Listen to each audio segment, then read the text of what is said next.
हाय नमस्कार, good morning. मेरी उम्मीद है बहुत ज्यादा बेहतर होंगे आप सभी का मैं तहे दिल से आज की इस वंडरफुल मीटिंग में स्वागत करना चाहता हूँ।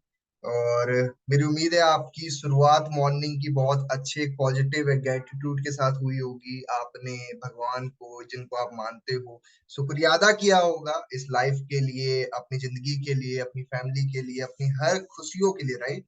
सो अब आगे बढ़ते हैं। हम एक बहुत प्यारी किताब रीड कर रहे हैं जिसका नाम है यू कैन विन। जिन्होंने इस किताब को लिखा है, आज तक के अंदर जब से इन्होंने किताब लिखा है इतनी लोकप्रिय किताब बन चुकी है कि रेगुलर बेसिस पे आप देखेंगे इनकी मीटिंग्स हो या इनकी जो है नीड होती है, या इनको कहीं पे इंटरव्यूज देने के लिए, पॉडकास्ट करने के लिए इनको हमेशा वहां पे बुलाया जाता है। तो वो पार्ट बन चुके हैं और इस किताब से बहुत ज्यादा इनका नाम जो है वातावरण में लोगों को पता चल चुका है। ठीक है। अच्छा, इस किताब में ऐसा क्या दिया है? अभी तक के अंदर हमने 3 चैप्टर्स कवर किए। पहले चैप्टर के अंदर हमने बेसिक एटीट्यूड के बारे में जानकारी ली। दूसरे चैप्टर में हमने ये बात की थी कि क्या होते हैं स्टेप्स जिनको फॉलो करके आप उन आदतों को अपनी लाइफ के अंदर ला सकते हो, और उन्हीं आदतों को करके कैसे आप एक अच्छे लेवल पे जा सकते हो। तीसरे चैप्टर के अंदर हमने जो है सक्सेस के बारे में जानकारी ली। सफल लोग क्या करते हैं, क्या क्या स्टेप्स फॉलो करते हैं, क्या गलतियां नहीं करते, राइट। अब दोस्तों हम आ चुके हैं चैप्टर नंबर 4 पे। और चैप्टर नंबर 4 का नाम है एटीट्यूड्स ऑफ सक्सेस। अच्छा, इसका मतलब क्या होता है? कहने का मतलब ये है कि क्या चीजें हैं जो कहीं ना कहीं सफल इंसान नहीं करता है, और वो क्या मिस्टेक्स कर देता है जिस कारण वो सफल नहीं बन पाता है। इसमें बहुत डिटेल में ऑथर ने वो सारी बातें बताई है, स्टेप बाय स्टेप हर चीज क्लियर किया है कि आपने क्या कदम लेना है, कहाँ की चीजें जो आपको इम्प्लीमेंट करना चाहिए जिससे आप अपने वर्क को एक्सपांड कर पाओ, इंक्रीज कर पाओ, इनहेंस कर पाओ। ठीक है। वो सारी बातें हम आज के इस चैप्टर में करने वाले हैं। ठीक है।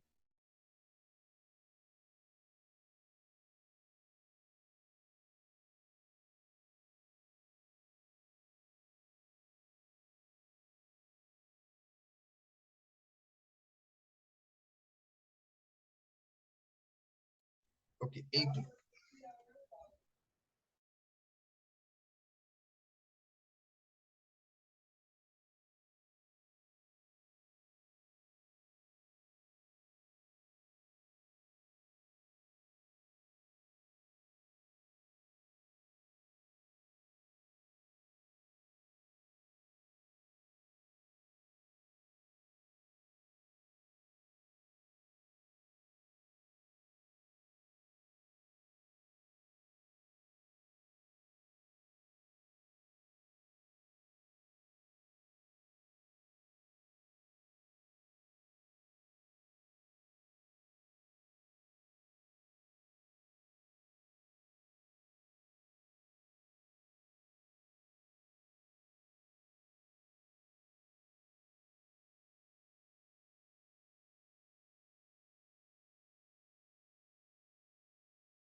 Okay, so great, sorry for convenience. हम जो कहाँ पे थे? चैप्टर नंबर 4 पे। और इस चैप्टर 4 के अंदर काफी डिटेल के अंदर क्या स्टेप बताई गई है, वो सारी बातें हम आज के अंदर डिस्कस करने वाले हैं। सो प्लीज फटाफट से डायरी पेन ले लीजिए। और जो बातें मैं आपको भी बताऊंगा वो आपको हेल्प करेगी काम को समझने के लिए। ठीक है। चैप्टर 4 के अंदर हम सबसे पहले बेसिक चीजों की बात करेंगे। सबसे पहले ये चीज समझना होगा कि आने वाले में जो हमारी लाइफ में प्रॉब्लम्स होती है, या आने वाले टाइम पे जो चीजें होती है, वो क्यों हमारी लाइफ में प्रॉब्लम बन जाती है। उसका सबसे बड़ा रीजन ये होता है कि हमारे आज के लिए गए हम जो मन के अंदर सोच लेते हैं।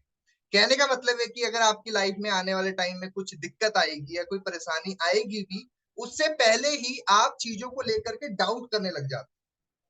जैसे मान लो आप किसी चीज में काम करना चाहते हो, आगे बढ़ना चाहते हो, और आपके मन में कोई चीज का संदेह आ चुका है या डाउट आ चुका है, तो वो डाउट जो होता है ना, वो आपको आगे नहीं बढ़ने देता। अगर हम कार चला रहे हैं और चलाते वक्त अगर आप ब्रेक लगा दो, ब्रेक लगा करके गाड़ी चला रहे हो, तो आप मुझे बताओ क्या कार अच्छे से अपने पोटेंशियल के हिसाब से कार चल पाएगी? चलाते वक्त अगर आप ब्रेक पे पैर रख करके कार चलाओ, क्या लगता है आपको क्या होगा? एक तरफ आप रेस भी दे रहे हो, एक तरफ ब्रेक भी दबा रखा है, तो क्या आपकी कार ज्यादा तेज से भगेगी आगे या फिर कार चलेगी इतने अच्छे लेवल पे? क्या लगता है आपको?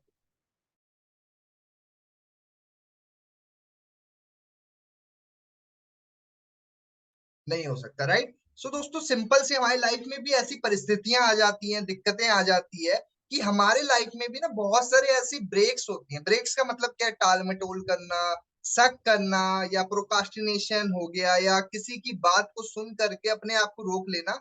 ये वो ब्रेक होता है जो आप क्या करते हैं कि लगाते हैं, राइट? और उस कारण रोक लेते हो अपने आप। अब हमें एक चीज समझनी पड़ेगी कि आपकी लाइफ की जो ब्रेक है, जो उसको आपने पैर से रोका हुआ है, जो टाल मटोल करना हो या कुछ चीज को सक करना हो, आपको अपना पैर हटाना होगा उस जगह से, जो आपको आपके कामयाब होने नहीं दे रही है, आपकी मंजिल तक पहुंचने नहीं दे रही है आप, राइट? कहने का मतलब है, जैसे आपने कोई चीज का फैसला लिया कि मेरे को लाइफ में ये करना है, एबीसीडी कोई भी चीज हो सकती है, ठीक है? अब आपने फैसला तो ले लिया। अब फैसला लेने के बाद आपने टाल मटोल भी कर रहे हो और शक भी कर रहे हो, क्या हो भी पाएगा नहीं हो पाएगा। तो वो क्या हो रहा है कि आपने ब्रेक पे पैर दबा रखे और एक तरफ आप रेस में पैर रखे हुए हो, ठीक है? तो चाह करके भी आपकी गाड़ी आगे तो नहीं भागेगी। वो हो सकता है इंजन खराब हो जाए, एक साथ दोनों काम करोगे तो, है ना? तो वह चीज आपको यहाँ पे लेखक समझाना चाह रहे हैं कि ये गलती नहीं करनी है। और क्या स्टेप्स होते हैं जिनको फॉलो करना है, इसमें 20 चीजें बताई गई है, 20 कारण बताए गए हैं, जिसको अगर आप ठीक कर लेते हो तो कभी भी आपको दिक्कतें फेस नहीं होगी, या आने वाले वक्त में आप वो जोखिम नहीं उठाओगे अपनी लाइफ में। अच्छा, वो 20 कारण क्या क्या होते हैं? सबसे पहले कारण होता है खतरे उठाने से बचना। हमारे दिमाग में ये चलता है कि हम खतरा नहीं उठाएंगे, हम जोखिम नहीं उठाएंगे। और ये सबसे बड़ी गलती होती है हमारी जिंदगी के अंदर कि हम जोखिम नहीं उठाते हैं। मैं आपको एक स्टोरी से समझाता हूँ। एक बार की बात है, एक खेत में एक फार्मर होते हैं, और फार्मर क्या करते हैं कि अपने खेत वगैरह के अंदर कुछ नहीं कर रहे होते हैं। तो एक आदमी आते हैं और आदमी पूछते हैं कि तुमने बीज लगाया इस बार? कहते नहीं, नहीं लगवाया। तो उन्होंने बोला क्यों नहीं लगाया आपने? तो उन्होंने बोला क्या पता यार, फसल उगेगी नहीं उगेगी। तो उसके बाद में दोबारा उनसे पूछा गया कि तुमने मक्के की खेती करी थी इस बार? तो उन्होंने कहा नहीं किया। उन्होंने बोला क्यों नहीं किया? बोला पता नहीं यार, मक्का उगेगा कि नहीं उगेगा। कहने का मतलब क्या है कि ये इंसान जोखिम उठाना ही नहीं चाहता है। अब जो इंसान जोखिम उठाना नहीं चाहता है और वो रिस्क नहीं लेना चाहता है, वो चाह करके भी कैसे वो चीजें हासिल कर पाएगा जो उसने लाइफ में सोचा हुआ है? तो आपकी लाइफ में तो हर परिस्थिति में आपके पास में ऐसी सिचुएशंस आएंगी जहां पे आपने शक से हटना होगा, राइट? आपको अपने माइंड से चीजों को रिमूव करना पड़ेगा, नहीं तो चाहे वो कोई भी चीज हो, चाहे फैमिली हो, फ्यूचर हो, कोई भी काम हो, वहां पे आप फंस के रह जाओगे, रोक के रह जाओगे, राइट? सिंपल सी बात। एक और चीज आपको मैं बताता हूँ, जो आपको दूसरा है लगातार कोशिश की कमी। लगातार कोशिश की कमी का मतलब होता है कि आप कोई काम कर रहे हो, करते करते रुक गए, फिर कोई काम कर रहे हो, करते करते फिर रुक गए। मतलब कोशिश कर ही नहीं रहे, कर भी रहे हो तो रुकते रुक के कर रहे हो। कमी बहुत है कोशिश करने में। हो सकता है कि आपको ज्यादा काम करने की जरूरत है, ज्यादा वक्त लगाने की जरूरत है, लेकिन आप नहीं कर रहे हो। क्यों नहीं कर रहे हो? क्योंकि आपने अपने आप को रोक रखा है, कमी कर रहे हो अपनी कोशिश के अंदर, राइट? अब अगर आप कमी छोड़ रहे हो तो क्या होगा? कहने का मतलब है, अगर आपको किसी मंजिल पे जाना है, गाड़ी आपने घर से निकाल ली है, दिल्ली से आपको किसी सेकंड प्लेस या सेकंड आपको कहीं कंट्री में जाना है, सिटी में जाना है। अब आप क्या कर रहे हो? वैसे रास्ता 12 घंटे का ही है, ड्राइविंग अगर आप प्रॉपर चला रहे हो, सिर्फ गाड़ी चला रहे हो, 12-13 घंटे में आप किसी सिटी पहुंच जाओगे, कोई एबीसीडी सिटी है वहां पहुंच जाओगे। लेकिन हो क्या रहा है कि आप अपनी गाड़ी को ना हर कुछ देर के बाद में ना रोक देते हो, रोक करके आधा एक घंटा टाइम पास करते हो। ब्रेक ले लिया, जैसे मान लो आपने गाड़ी ले लिया और गाड़ी लेकर के आपको निकल तो गए घर से कि मेरे को जाना है और पहुंचना है मुझे उस मंजिल पे। लेकिन आपने क्या किया, 2 घंटे गाड़ी चलाई, 2 घंटे बाद 1 घंटे रेस्ट करा, फिर दोबारा 2 घंटे गाड़ी चलाई, फिर दोबारा 1-2 घंटा रेस्ट किया। हो सकता है जिस मंजिल पे आप 2-3 दिनों बाद पहुंच सकते, या फिर एक दिन में पहुंच सकते थे, या आधे दिनों में पहुंच सकते थे, ये टाल मटोल करने से या फिर अपने आप को ब्रेक लगाने से, कोशिश में कमी छोड़ने से होगा क्या, वो बहुत लेट हो जाएगा। राइट। तीसरा तीसरा होता है इच्छा, फोन पूरी करने की चाह। मतलब क्या होता है इच्छा को पूरी करने की चाह का मतलब क्या है, थोड़ा इसको भी समझते हैं। आपको मैं बताता हूँ, काफी लोग ना अपनी इच्छाओं के कारण अपने आप को भटका देते हैं। कुछ लोग जो जल्दी पैसा कमाना चाहते हैं, जल्दी पैसा अर्न करना चाहते हैं, वो लॉटरी खोलते हैं, लॉटरी में पैसा लगा देते हैं, फिर डूब जाते हैं। लेकिन उनकी आदत नहीं वो होती है, सुधरती नहीं है। और वो इच्छाएं ही लोगों को बर्बाद कर देती हैं, और इच्छाएं ही उनको आबाद भी कर देती है। कहने का मतलब ये है कि आपकी जो इच्छाएं हैं, वो इच्छाएं आपको देखना होगा कि या आपके लिए वो इतनी अच्छी है भी कि नहीं है। मैंने ऐसे बहुत सारे लोगों को देखा है जो अपनी इच्छाओं के कारण बर्बाद हो चुके हैं, और उससे अपने आप को उठा नहीं पाए हैं, क्योंकि वो इच्छाएं उनकी खत्म नहीं हो पा रही। दूसरी बात क्या है कि आपकी जो इच्छाएं हैं, क्या वो आपके कंट्रोल में है? क्या वो आपकी कंट्रोल में है? क्या आप उसको सही में वो चीजें कर पा रहे हैं? आपको समझना पड़ेगा। ठीक है। और चौथा होता है प्राथमिकता देना। क्या होता है ये? किसी भी चीज को प्राथमिकता देना है, प्रायोरिटी देना। जब तक आप किसी भी चीज को प्रायोरिटी नहीं दोगे, अगर आप किसी भी चीज को आप प्राथमिकता नहीं दोगे, तो वो चीजें नहीं हो पाएगी। कहने का मतलब क्या है कि आप अपने फैमिली को भी टाइम दे रहे हो, आप अपनी निजी जिंदगी में अपने normal social mind mind maintain कर रहे हो, आप अपनी हर चीज मेंटेन करके चल रहे हो, लेकिन जिस चीज को प्राथमिकता देनी चाहिए आप उसको दे ही नहीं रहे हो। तो क्या होगा? वो भी आपके एक ना सक्सेसफुल होने का कारण बन सकता है। हमें ये चीज समझनी होगी कि अगर आपको अपनी लाइफ में वो चीजें हासिल करनी है जो आपने लाइफ में सोचा हुआ है, तो अपने काम को भी प्राथमिकता देनी काफी इंपॉर्टेंट है। तो ये क्या 4 पॉइंट्स है, मैं दोबारा रिपीट कर रहा हूँ। पहला है कि हमने खतरा उठाना है। जब तक आप खतरा नहीं उठाओगे, मतलब रिस्क नहीं लोगे, जब तक ऐसा नहीं है कि आपको वो चीज मंजिल मिल जाएगी, ऐसा नहीं है। तो खतरा लेना चाहिए, रिस्क लेना बहुत जरूरी है। दूसरा, लगातार कोशिश करना। जब तक आप लगातार कोशिश नहीं करते हो, तो आपको ऐसा नहीं कि सक्सेस मिल जाएगी। कहते हैं, एक लाइन बड़ी फेमस है, ट्राई करो, फिर दोबारा ट्राई करो, रीट्राई करो, फिर रीट्राई करो, मतलब रुको मत। क्या कहने का है कि आप चीजों को करते चलो। ठीक है। और जब तक चीजों को करते नहीं रहोगे, आपको सक्सेस नहीं मिलेगी। कुछ लोग क्या करते हैं, रुक जाते हैं, करते करते रुक गए, फिर करा, फिर रुक गए, फिर करते करते फिर ब्रेक ले लिया। काफी लोगों को देखा है, रिजल्ट नहीं आया, 2-3 घंटे ब्रेक ले लिया, फिर मन हुआ तो काम कर लिया, मन नहीं हुआ तो नहीं काम किया। यही तो दिक्कत है। कोशिश करते रहने की जो वो है ना, उसको रोक देना, वही दिक्कत कर देती है। ठीक है। तीसरा है इच्छा। इच्छा क्या होती है कि काफी बारी हमारी जो चाहत होती है ना, हमारी जो जिंदगी के अंदर हमने चाहते हैं, उसमें इतना ज्यादा वो हो जाते हैं, चाहे वो लॉटरी खेलना हो या जो भी कुछ हो, इन्हीं सब चीजों में हम फंस के रह जाते हैं। और जो हमारी मेन चीज है जिससे हमें आगे चल के कुछ हासिल हो सकता है, हम वहां पे नहीं हासिल कर पाते हैं। ठीक है। फोर्थ पॉइंट है प्राथमिकता देना। जब तक आप चीजों में प्राथमिकता नहीं देंगे, अपनी प्रायोरिटी नहीं देंगे काम में, आप कैसे सोच सकते हैं कि आपको वो चीजें हासिल हो सकती। पांचवा पॉइंट अब मैं आपको बता रहा हूँ। अभी तक मैंने आपको 4 पॉइंट बताए, पूरे 20 कारण है जिस कारण इंसान अपने आप को सक्सेस नहीं कर पाता है। पांचवा पॉइंट है शॉर्टकट की तलाश करना। शॉर्टकट की तलाश करने का मतलब क्या है? चलो मैं आपको एक स्टोरी से समझाता हूँ। एक बार की बात है, एक राजा होता है, वो अपने सेवकों को बोलता है कि एक किताब लेके आओ, मुझे पढ़ना है। तो सेवक आते हैं और एक किताब दे देते हैं। अब वो किताब पन्ने देखता है, पन्ने तो बहुत सारे हैं, तो वो बोलता है कि एक काम करो, एक अध्याय लेके आओ खाली इस चैप्टर का। तो वो लोग क्या करते हैं, एक अध्याय उसमें से फाड़ देते हैं और उसकी किताब बना करके राजा को दे देते हैं। फिर वो बोलते हैं ये अध्याय तो बहुत बड़ा है, एक काम करो, इस अध्याय को आधा करके लेके आओ। तो वो क्या करता है, आधा अध्याय, 2 दिन पन्ने उन्ने और फाड़ देता है, उसको और छोटा कर देता है अध्याय। वो देखते हैं यार अभी भी बहुत सारी चीजें पढ़ने वाली है। वो कहता है एक काम करो, एक पेज लेके आओ। वो क्या करता है, वो लोग एक ही पेज लेके आ जाते हैं। उसके बाद में दोबारा से वो कहते हैं यार अभी भी पढ़ने में मजा नहीं आएगा। बोलते हैं ऐसा करो, इसको बड़ा जल्दी से समझा दो मेरे को।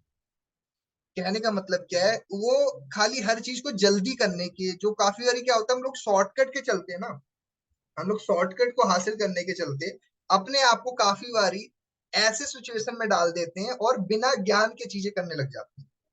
आपने देखा होगा बहुत सारे लोग जो ग्रेजुएट हो चुके हैं, 12th पास हो चुके हैं, अच्छे अच्छे उनके पास डिग्री होते हैं, लेकिन जब आप उनसे बात करने जाओगे ना या उनसे मिलने जाओगे, तो आपको समझ आएगा कि यार इसको तो बात करने की भी अकल नहीं है, या इसको बोलने की भी अकल नहीं है। ऐसा क्यों होता है? जब इंसान ना हर चीज में शॉर्टकट देखना स्टार्ट कर देता है ना, उसको हर चीज में शॉर्टकट देखना है, तो वो इंसान कभी भी किसी परिस्थिति में अपने आप को अच्छा नहीं कर पाता है। तो हमने एक चीज समझना होगा कि शॉर्टकट इतना भी मत ले लो अपनी लाइफ के अंदर कि आप अपने सक्सेस तक पहुंच ही ना पाओ। ठीक है? और यही शॉर्टकट क्या होता है, मोस्टली लोगों के साथ दिक्कत कर देता है ये शॉर्टकट। दूसरा है स्वार्थ और लालच। स्वार्थ और लालच का मतलब क्या है, थोड़ा एक और समझते हैं। एक बार की बात है, एक किसान अब जो होता है वो कीड़ा लेके जा रहा होता है। कीड़ा देखा होगा, जो चिड़िया वगैरह जो बर्ड्स होती है वो कीड़े वगैरह खाती है, पिल्लू जैसे होते हैं, देखा होगा आपने। तो ये जा रहा होता है। अब इधर ही से ही चिड़िया अपने खाने के लिए कुछ ना कुछ ढूंढ रही होती है। वो देखती है कि किसान कुछ लेके जा रहा है, कीड़े मकोड़े कुछ लेके जा रहा है। तो वो चिड़िया बोलती है कि ये क्या ले जा रहे हो? तो वो कहते हैं कि मैं इसको बेचने जा रहा हूँ मार्केट में, मुझे पंख चाहिए, पक्षियों के पंख चाहिए मुझे, मेरे को जरूरत है। तो ये वर्ड बोलती है, ये पक्षी बोलती है कि एक काम करो ना, तुम मुझे ये कीड़ा दे दो, रोजाना दे दिया करो, मैं तुम्हें रोज एक अपना पंख तोड़ के दे दिया करूंगी। तो किसान बोलता है चलो ये तो अच्छा रहेगा, मुझे दूर जाना भी नहीं पड़ेगा और पंख भी मिल जाएगा। तो यही होता है क्या है कि वो डेली बेसिस पे यही करना स्टार्ट कर देती है। किसान आता है, कीड़े देता है और ये अपना एक पंख तोड़ के दे देती है। एक दिन क्या होता है कि इसके सारे पंख ही टूट चुके होते हैं, ये उड़ नहीं पाती है और लालच के कारण सब कुछ अपना बर्बाद कर देती है। काफी बारी हमारी जिंदगी में भी ऐसा ही होता है। हम अपनी लाइफ के अंदर ना इतने ज्यादा लालची हो जाते हैं कुछ चीजों के लिए, हम ये नहीं समझ पाते हैं कि उसका बाद का फल क्या मिलेगा हमें, बाद में हमें उसका क्या रिजल्ट मिलने वाला है। तो हमें समझना पड़ेगा कि लालच जब तक इतना अच्छा रहता है जब आपको उसका कल को फायदा दिखे, और उसका कोई फायदा नहीं है, आप उसके बाद में नुकसान देख रहे हो, तो ऐसा लालच किस फायदे का, है ना? 7 पॉइंट है दृढ़ विश्वास की कमी। इसका मतलब क्या होता है? हम काफी बार ये ना कॉन्फिडेंट में लैग कर जाते हैं, हमारे अंदर विश्वास की कमी आ जाती है, कॉन्फिडेंट नहीं आ पाती है। चलो मैं आपको एक और चीज बताता हूँ। मैं आपसे एक चीज और पूछूंगा कि घर का जो घास है कैसे निकालेंगे आप? मशीन से निकालना सही रहेगा या हाथ से निकालना सही रहेगा? क्या लगता है आपको? मेरे हिसाब से तो आप मशीन से भी निकाल लोगे, जल्दी निकल जाएगा, और अगर आप हाथ से निकालोगे वो भी जल्दी निकल जाएगा। लेकिन कहने का है कि अगर आपको किसी प्रॉब्लम को जड़ से निकालना है ना, तो उसका परमानेंट कोई इलाज ढूंढना होगा। टेम्पररी इलाज मत ढूंढो, परमानेंट इलाज देखो उसका। ठीक है? आजकल लोग भी अपनी जो नाराजगी होती है ना वो हर चीज में दिखाते हैं। कहने का मतलब है, अगर मैं किसी पर्सन से नाराज हूं, तो मैं हर परिस्थिति में ना उसको दिखाऊंगा कि भाई मैं तेरे से नाराज हूं। इन्हीं सब चीजों में लोग फंस के रह जाते हैं। कहने का मतलब ये है, आपकी जिंदगी में भी बहुत सारी परिस्थितियां आएगी आपकी लाइफ में, आपके साथ में बहुत कुछ होगा। ठीक है? लेकिन अगर आप अपने आप को इसी तरीके से टेम्पररी छोड़ते रहोगे ना चीजों को, कि यार चल कल देखेंगे, कुछ टाइम बाद देख लेंगे, या फिर हो जाएगी एक टाइम पे सब कुछ, वो तो वो ठीक नहीं है। सक्सेस का एक मतलब ये भी है, इसको अगर मैं अपने अलग वे में देखा जाए, कि अगर आपको आपकी लाइफ में कोई चीज आप करते हो और उसमें आपको दिख रहा है कि ये कमी है मेरे अंदर, आप उसका परमानेंट इलाज नहीं देख रहे हो, बस आप सोच रहे हो कि यार छोड़ भाई कोई दिक्कत नहीं है। जैसे ये इंसान है, ये घास काटने के लिए मशीन का इस्तेमाल कर, एक टाइम पे मशीन खराब होगी, हाथ से इसको निकालने की आदत नहीं है, फिर क्या होगा? घास बढ़ते रहेगी, ये फिर मशीन के भरोसे बैठा रहेगा। वही हमारी जिंदगी के अंदर है, हमने समझना पड़ेगा कि हम इन परिस्थितियों में अपने आप को ना फंसाएं, या इन परिस्थितियों में अपने आप को ना वो करें। नेक्स्ट है 8 पॉइंट है कुदरत के नियमों को ना समझना। कुदरत के नियम को ना समझने का मतलब क्या है? कि काफी बार ना नेचर आपको ना सिग्नल दे रही होती है। आपको क्या कर रही होती है? सिग्नल दे रही होती है। चलो मैं आपको एक एग्जांपल समझाता हूँ। पहले एक चीज समझते, एक किसान था, इस किसान को भगवान ने बोला कि मतलब किसी ने इसको ये बोला कि आप एक काम करना, कि जितनी देर चलोगे ना, जितना दूर तक तुम चल के जाओगे, जितना भी दूर चलोगे ना तुम, उतनी जमीन तुम्हारी। ठीक है? और शाम तक का वक्त है, शाम तक तुम्हें इसी जगह पे वापसी आना, नहीं तो जमीन नहीं मिलेगी। तो ये इंसान इतना लालची होता है, इतना लालची होता है ना, ये चलता रहता है, चलता रहता है, चलता रहता है, बिना खाए पिए कुछ नहीं खाया, कुछ नहीं पिया, दोपहर से शाम होने वाली है, चलते जा रहा है, चलते जा रहा है। और जब ये अपने मंजिल तक पहुंचने वाला होता है ना, वापसी इसको इसी जगह पे आना होता है, इसकी डेथ हो जाती है। तो कहने का मतलब क्या है कि अपनी लाइफ में इतना भी वो मत करो कि एक टाइम ऐसा आ जाए कि आप भी अपने आप को समझना। ठीक है। हमें एक चीज समझनी पड़ेगी, हमारी लाइफ के अंदर जो भी चीजें होती है ना, वो कहीं ना कहीं हम पहले लिए गए डिसीजन के कारण हो रही होती है, राइट। तो वो चलता रहा और लास्ट में जाके उसकी डेथ हो गई। तीन टाइप के लोग होते हैं दुनिया में। पहले इंसान वो होता है जो काम करता है, अंजाम देता है। कहने का मतलब है कि उसके पास कोई काम आता है, उसको अंजाम देगा। दूसरा टाइप का इंसान होता है वो देखता है खाली। किसी ने अगर उसको देख रहा है ना, कोई कर रहा है ये काम, तो वो बस देखेगा बैठ करके। तीसरा इंसान होता है वो सोचता रहता है इसने किया कैसे हो। तो क्या लगता है आप किस कैटेगरी में आते हो, पहले, दूसरे, तीसरे में? आप काम को अंजाम देने में विश्वास रखते हो, या देखने पे विश्वास करते हो कोई दूसरा कर रहा है उसको देखते हैं, या तीसरा एक काम सोचते हो कि यार उसने कैसे किया होगा। तो ये तीन तरह के लोग होते हैं दुनिया में। और हमें हमेशा कोशिश करना है कि पहला इंसान बनना है। हमें काम को अंजाम देने वाला इंसान बनना है। और बाकी जो दो लोग हैं ना, वो हमारे को लेकर के सोचे, वो हमें देखें। दूसरा, वो हमें देख करके सोचे इसने कैसे करा। ठीक है। तो हमने समझना पड़ेगा कि इन तीन टाइप के पर्सन में हमने पहले वाला पर्सन बनना है। ठीक है। फ्रैंकलिन जो है, अगर जैसे मैंने आपको बताया कुदरत के नियम के बारे में, फ्रैंकलिन को अगर ये संकेत नहीं मिलता कि बिजली जो है आ रही है, बिजली वो कर रही है, उसको कभी भी समझता ही नहीं।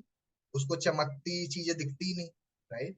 न्यूटन को जो है संकेत तो पहले भी मिला था, सेब तो पहले भी गिरते थे। लेकिन उसने प्रकृति के नियम को, या उसके बाद काफी वक्त के बाद उसको समझ आया कि यार सेब गिर रहा है, तो ग्रेविटी का नियम उसको बाद में समझ में आया। आपके लाइफ में भी ना ऐसा बहुत बार होता है कि आपका जो नेचर होता है, आप दुनियादारी होती है, वो आपको सिग्नल दे रही होती है कि ये मत कर या ऐसा कर। हम कुछ लोग समझ जाते हैं उसको, और कुछ लोग उसको नजरअंदाज कर देंगे, छोड़ देंगे, यार कोई नहीं, चलता रहा। राइट। तो हमने जो भी नेचर से हमें कॉल आते हैं, या फिर नेचर से हमें बहुत सारी चीजें जो समझ आती है, हमें पहले सुनना है कि यार क्या बोल रहे हैं क्या नहीं बोल रहे। ठीक है। कुदरत हमारे को हमेशा इस जो करती रहती है ना, आपको कुछ ना कुछ सिग्नल देती रहेगी, भेजती रहेगी। हमने उस सिग्नल को समझना पड़ेगा। बहुत इंपॉर्टेंट पॉइंट है ये। ठीक है। नाइन्थ पॉइंट है योजना बनाएं और उसकी तैयारी करें। ओके। और 10वां पॉइंट है बहाने बनाना। पहले मैं 9वां पॉइंट बताता हूँ, फिर हम 10वें पॉइंट पे बात करेंगे। 9वां पॉइंट है योजना बनाना। हम काफी बार ना बिना प्लानिंग की चीजें करना स्टार्ट कर देते हैं। अगर आप बिना प्लानिंग की चीजें करेंगे तो क्या होगा? हो सकता है कुछ ज्यादा कुछ हासिल ना हो। अब क्या होता है, हमारा जो दिमाग होता है ना, वो आपको इसको जितना चाहो उतना सोचने पे वो कर सकते हो। ठीक है। कहने का मतलब क्या है कि आपका दिमाग ना एक तरह से एक जमीन है जहां पे खेती की जा रही है, और आप जैसा बीज डालोगे वो वैसा ही पनपेगा, वो वैसा ही बनेगा। तो हमने एक चीज समझनी पड़ेगी, हम अपने दिमाग को क्या बीज डाल रहे हैं, अपने दिमाग में क्या सोच रहे हैं, वो हमें समझना पड़ेगा। आपको ये चीज बोलनी पड़ेगी। कहने का मतलब है कि आप जब तक अपने दिमाग में योजना नहीं बनाओगे, जब तक कोई योजना नहीं तैयार करोगे, आप कैसे सोच सकते हो कि वो आपको चीजें हासिल हो जाएगी। चलो मैं आपको एक स्टोरी से समझाता हूँ। एक बार की बात है, एक किसान होता है, और वो किसान के साथ में क्या होता है कि वो समझ जाता है कि मुझे इस साल ज्यादा मेहनत करनी होगी, या ज्यादा मुझे फसल की वो करनी होगी, गेहूं की ज्यादा उपज करनी होगी, जब जाके कल को जब ये बिकेगा मेरे को ज्यादा पैसा आएगा। तो वो क्या करता है कि उसके पास में 3-4 खेत होते हैं, लेकिन वो सिर्फ एक आधे खेत पे काम करता है, क्योंकि उसकी मेहनत बढ़ जाएगी ना। समझ रहे हो आप? तो किसान क्या करता है, वो तीनों चारों खेत पे ध्यान देने लग जाता है। प्लानिंग करता है। वो पहले प्लानिंग क्या करता है, वो प्लानिंग करता है कि मैं कैसे हर खेत पे टाइम दूंगा, कैसे मैं हर खेत में पानी का वो करूंगा, किस किस टाइम पे कितना कितना वो टाइम वो करूंगा। ये पूरी प्लानिंग करता है, और लास्ट में जाके जितना इसको पैसों की जरूरत होती है उससे कहीं ज्यादा कमा भी लेता है। तो आपने भी योजनाएं बनानी बहुत इंपॉर्टेंट है। योजना बनेगी कैसे? तैयारी। ये एक फॉर्मूला याद कर लो, ये तैयारी का फॉर्मूला है। मकसद, उसूल, योजना, अभ्यास, दृढ़ता, और धैर्य और गौरव। ये आपको हमेशा ध्यान रखना है। ये कुछ चीजें हैं जिसको आपने हमेशा अपने साथ में रखना है। मकसद होना चाहिए आपका, एक उसूल होना चाहिए, आपका एक प्लानिंग होना चाहिए। अभ्यास का मतलब प्रैक्टिस करते रहना है चीजों। दृढ़ता का मतलब पेशेंस है, धैर्य है, आपके अंदर एक प्राउड फील कर रहे हो चीजों को लेकर के। बहुत इंपॉर्टेंट पॉइंट है ये। ठीक है जी। और भी क्या है, आपको जो है, आपका जो नजरिया है वो पॉजिटिव होना चाहिए। ठीक है, और आप हर चीज के लिए रेडी हो कीमत चुकाने के लिए। कहते हैं कि अगर आपको लाइफ में कुछ हासिल करना है तो आपको कोई ना कोई सेक्रीफाइस तो करना ही होगा। यहाँ पे एक बहुत अच्छी लाइन लिखी हुई है। ये लाइन जो है ऑथर ने अपने एक्सपीरियंस से बताया है। उन्होंने क्या बोला है, गलती करके ना सुधारने वाला इंसान बेवकूफ होता है। अगर आपको पता है कि मैंने ये गलती करी थी प्रीवियस में, पहले कुछ गलतियां की हुई है, और अगर आप वही गलती दोहराते जा रहे हो तो आपसे बड़ा कोई बेवकूफ नहीं। और गलती कौन सुधार लेता है? जिसको पता चल जाता है कि उसकी गलती क्या है। ठीक है, और उससे उसको सबक मिल जाता है। अगर आपको पता चल चुका है कि आपकी गलती क्या है, तो उसको अब तरीके से उसको सही करना काफी आवश्यक है। ठीक है जी। अब हम बात करेंगे 10वें पॉइंट की, बहाने की। देखो बहाना ना बहुत बड़ा इसका वो है। आप बहाने देने से रुकोगे नहीं कभी भी। जितना चाहो उतने बहाने दे सकते हो। बहाना क्या दोगे? मैं जो है, मैं बदनसीब हूँ, मेरे सितारे खराब हैं, मेरी उम्र काफी कम है, दूसरे की उम्र ज्यादा है, मैं लाचार हूँ, मैं जो है सही से पढ़ नहीं सकता हूँ, मैं सुंदर नहीं हूँ, मैं ज्यादा लोगों के बीच बोल नहीं सकता हूँ, मेरे पास ज्यादा नंबर नहीं है लोगों से बात करने के लिए, मेरी हालत खराब है ना, मेरे पास कुछ खास मौका नहीं है। और मतलब बहानों की इतनी ज्यादा आपके पास ना एक लिस्ट रहती है, और वो चीजें ना आपको रोकती है। ठीक है, शादी के करनी है, ये करना है, माँ बीमार है, मैं उधर नहीं पहुंच पाऊंगा, ये मेरे बस की नहीं है, मुझे बोलना नहीं आता है, मैं मीटिंग नहीं दे पाऊंगा, मेरे को ये करना नहीं आता, मुझे ये नहीं करना आता। हम लोग कोशिश भी नहीं करते इन बहानों के चलते। और यही कारण होता है कि हम कोई चीज नहीं कर पाते। हम अगर बहाने ही देते रहेंगे, ये नहीं होगा, वो नहीं होगा, ये नहीं कर पाऊंगा, ये नहीं कर पाऊंगा, बस वहीं पे फंस के रह जाते हैं। तो ये है 10वां पॉइंट। अब चलते हैं आगे। अब मेरा एक सवाल है आप सभी से, आप सभी लोग मुझे जवाब देना। इंडिया में जो बंदर होता है वो कैसे पकड़े जाते हैं? इंडिया में जो मंकी होते हैं ना, उसको कैसे पकड़ते हैं? आपको पता है? कुछ आइडिया है इसका? किसी को पता हो हैंड रेस करके बता सकते हैं। इंडिया के अंदर जो बंदर को जब पकड़ना होता है ना, जब बहुत ज्यादा आतंक हो जाता है, किसी जगह पे आतंक हो जाता है बंदरों का, उसको पकड़ते कैसे? हमें कुत्तों का पता है, पिग का पता है, एबीसीडी कुछ का पता है ना? अच्छा, बंदरों को कैसे पकड़ते हैं? क्या लगता है आपको? कोई आइडिया है आपको? यस नो टाइप कर दो, बताना तो है ही मेरे को। आइडिया कुछ? चलो मैं ही बता देता हूँ। देखो, इंडिया के अंदर ना जो मंकी होते हैं उनको पकड़ते कैसे? होता क्या है कि वो ना क्या करते हैं, उनके साथ में एक डब्बा लेके आते हैं, मतलब एक बॉक्स सा लेके आते हैं, और बॉक्स के अंदर मूंगफली डाल देते हैं। और जो ऊपर से एक बड़ा सा थोड़ा छोटा सा छेद होता है जिससे बंदर का हाथ जा सकता है उसमें, इतना ही बड़ा सा होल होता है। ठीक है, अब होता क्या है कि उसमें मूंगफलियां भर देते हैं। अब बंदर क्या करता है, वहां पे अपना हाथ डालता है और हाथ डाल करके मूंगफली पकड़ लेता है। अब उसका हाथ बाहर ना निकले क्योंकि मुट्ठी फूल चुकी है, राइट? अब उस केस में या तो वो बंदर मूंगफली छोड़ दे, ठीक है, या तो मूंगफली पकड़े रखे। दो रास्ते हैं उसके पास। लेकिन बंदर होता है लालची। बंदर मूंगफली छोड़ता भी नहीं है, और कोशिश करता रहता है निकल जाए, मेरा हाथ निकल जाए। यही कोशिश में अपना पूरा टाइम निकाल देता है। और होता क्या है, इस कारण वो फंस जाता है। ठीक है, और उसको पकड़ लेते हैं। शायद हमारी भी जिंदगी में ऐसा ही होता है। हमारी भी जिंदगी में हम भी सेम यही दिक्कतें करते हैं। होता क्या है कि हमारे साथ भी कुछ ऐसा ही है। हम भी ना बहुत सारी बातें, बहुत सारी चीजें ना पकड़ के बैठ जाते हैं दिमाग के अंदर।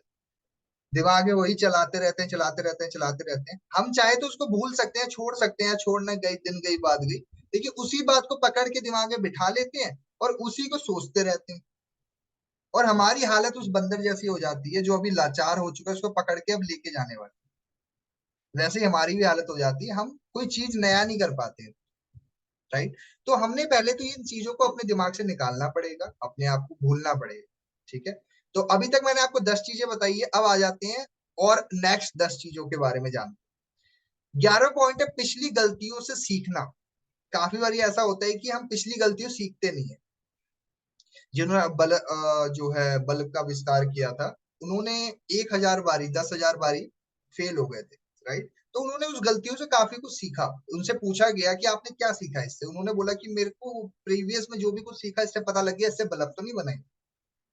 ठीक है, वही चीज है कि हमारे पास में हम गलतियों से सीखने की आदत डालना बहुत इंपॉर्टेंट। 12th पॉइंट है अवसर को ना पहचानना। हमारे पास काफी बार ऐसा होता है कि हमारी लाइफ में अपॉर्चुनिटीज आती है, हमारी जिंदगी में कुछ ना कुछ अवसर आते हैं, हम उसको पहचानते नहीं है, हम उसको जाने देते हैं, हम छोड़ते हैं यार चल जाने देते हैं। ये सबसे बड़ी गलती है। 13वां पॉइंट है डर। डर किसी भी चीज का हो सकता है। लोगों के सामने बात करने का डर, अपनी आवाज ऊंची करने का डर, अपनी लाइफ में कुछ करने का डर। डर बहुत तरह का हो सकता है। यही डर होता है जो इंसान को कुछ आगे नहीं बढ़ने देता है, वो कुछ कर नहीं पाता है। ठीक है। तो हमें सबसे पहले तो अपने दिमाग से इन डर को खत्म करने के लिए कुछ ना कुछ अपने दिमाग को कॉन्फिडेंट में लाने के लिए हमें कुछ ऐसी किताबें अपने आप को वो करना ट्रेन करना होगा ताकि इन डर से निकल पाए। 14वां पॉइंट है प्रतिभा का उपयोग ना कर पाना। हमारे पास में कुछ ना कुछ टैलेंट होता है। कोई डांसिंग बहुत अच्छा करता है, कोई बोलता कोई बहुत अच्छा है, कोई बहुत अच्छा जो है हर सिंगिंग कर सकता है। लेकिन हम ना उस प्रतिभा को आगे लाते नहीं है। हमें लगता है कि नहीं जाने देते हैं, वक्त गई बात गई, हम ध्यान नहीं देते इन चीजों को, यही गलती करते हैं। ठीक है। 15वां पॉइंट है अनुशासन की कमी। हम डिसिप्लिन के साथ चीजें नहीं करते। 16वां पॉइंट है आत्मसम्मान की कमी। हमारे अंदर सेल्फ स्टीम नहीं होता। सेल्फ स्टीम का मतलब आत्मविश्वास नहीं होता। और आत्मविश्वास ना होने के कारण हम फंस के रह जाते हैं, हम रह जाते हैं और नहीं कर पाते। 16वां पॉइंट है हमारा आत्मसम्मान की कमी। और 17वां पॉइंट है ज्ञान की कमी। ज्ञान की कमी का क्या है कि हम चीजों को सीखना नहीं चाहते। और जब हम चीजों को सीखना नहीं चाहते हैं तो हमें ज्ञान की कमी होती है, और ज्ञान की जब कमी होती है तो हम कोई चीज करते नहीं। 18वां पॉइंट है भाग्यवादी नजरिया। जब हमारे पास में एक प्रॉपर जो है नजरिया सही नहीं होता है, हम फंस के रह जाते हैं। 19वां पॉइंट है उद्देश्य की कमी। 20वां पॉइंट है साहस की कमी। ये कुछ मैंने आपको 20 जिस कारण इंसान फंस के रह जाता है, वो नहीं समझ पाता उसको करना क्या। चलो मैं आपको एक स्टोरी से समझाता हूँ। एक बार की बात है, एक घोड़े का मालिक अब इसके घोड़े के पट्टे के ऊपर एक चीज लिख देता है, दुनिया का सबसे तेज भागने वाला धावक। धावक क्या, घोड़ा। तो आसपास के लोग देखते हैं यार क्या है, और ये ना इस घोड़े की कोई प्रैक्टिस नहीं करवाता है, कोई प्रैक्टिस नहीं करवा रहा है, कुछ नहीं करवा रहा है, बस ऐसे ही चिपका दिया। ठीक है। कुछ दिनों के बाद में जब घोड़े को उतारा जाता है तो घोड़ा ढंग से भाग ही नहीं पाता है। तो नेक्स्ट रेस में क्या करता है, ये उसको चेंज कर देता है, और चेंज करने के बाद ये बोल देता है सबसे शानदार घोड़ा ऐसे करके, और उसकी प्रैक्टिस करना स्टार्ट करता है। और होता क्या है, घोड़ा नेक्स्ट टाइम पे जीत भी पाता है। हमें समझना पड़ेगा। एक और स्टोरी आपने बहुत फेमस सुनी होगी, हम अफसर के ऊपर स्टोरी है ये। एक बार की बात है, एक आदमी इस घर में रह रहा होता है। ठीक है। अब इस घर में क्या होता है, इसको पता चलता है कि ना ये भगवान को बहुत मानता था। ये मतलब कि हर वक्त भगवान के आगे बैठा रहता था, भगवान के आगे बस उनकी आराधना करता था, हर चीज के लिए शुक्रिया अदा करता था। ये बोलता था कि जो भी होगा भगवान करेंगे मेरे लिए, भगवान मेरे लिए हमेशा रहेंगे। एक बार क्या होता है कि इसके जगह पे, इसके वहां पे बाढ़ आ जाती है। अब बाढ़ आ जाती है तो पहली बार इसको लेने एक गाड़ी आती है, तो ये मना कर देता है कि मैं नहीं जाऊंगा। पानी और भर जाता है, इसका घर और डूबने लग जाता है। अब घर डूब रहा है, उसके बाद में जो है ये भगवान के आगे जाके बैठ जाता है, भगवान आप ही देखो अब क्या होगा क्या नहीं होगा, भगवान के भरोसे बैठ जाता है, खड़ा हो जाता है वहीं पे। फिर आती है एक नाव इसको लेने के लिए। नाव को भी वापसी भेज देता है कि आप जाओ भगवान मेरा देख ले। उसके बाद में हेलीकॉप्टर आती है इसको लेने के लिए, हेलीकॉप्टर को भी वापस ही भेज देता है कि भाई तुम जाओ भगवान मेरा देख लेगा। धीरे धीरे करके इसका घर ही डूब जाता है, ये भी डूब के मर जाता है। ये पहुंचता है यमराज के पास, मतलब ऊपर पहुंचता है भगवान के पास, और भगवान से बोलता है भगवान मुझे एक बात बताओ, नीचे मैं मर रहा था और तुमने मेरी मदद भी नहीं करी। तो भगवान हंसने लग जाते हैं, अगर हंस क्यों रहे हो। तो वो बोलते हैं मुझे एक बात बताओ, मैंने तो मदद के लिए क्या कुछ नहीं किया तुम्हारे लिए। तू मेरा इतना बड़ा भक्त है, मैं तुझे देख रहा हूँ, तू जितनी मेरी डिवोटी है, जितना तू मेरे लिए करता है, मैंने किसी और भक्त को नहीं देखा। इसके लिए तेरे को क्या कुछ नहीं करा मैंने तेरे लिए। तो ये बोलता है मेरे लिए क्या किया। बोलता तेरे को पहले मैंने गाड़ी भेजी लेने के, तू गया नहीं। उसके बाद मैंने कहा कि चल कोई बात नहीं, गाड़ी से मन नहीं होगा, मैं नाव भेज दी। तू नाव से भी नहीं गया। अब नाव से भी नहीं गया, मैंने कहा यार नाव से भी नहीं जा रहा, तो मैंने हेलीकॉप्टर भी भेजी, तू हेलीकॉप्टर से भी नहीं गया। उसके बाद डूब गया, उसके बाद तू सीधे ऊपर आ गया। हर वक्त मैं नहीं आता, मैं खाली आपको एक रास्ता दे पाऊंगा। यही चीज होती है, हम काफी बारी फंस के रह जाते हैं इन चीजों के अंदर। सो मेरी उम्मीद है आपको काफी कुछ समझ में आया होगा। चैप्टर के अंदर हमने 20 चीजों की बात करी। इस चैप्टर के अंदर क्या चीजें हैं जो हमें रोक देती हैं या फिर हम कोई चीज नहीं कर पाते हैं, तो हमने उस पर फोकस करना काफी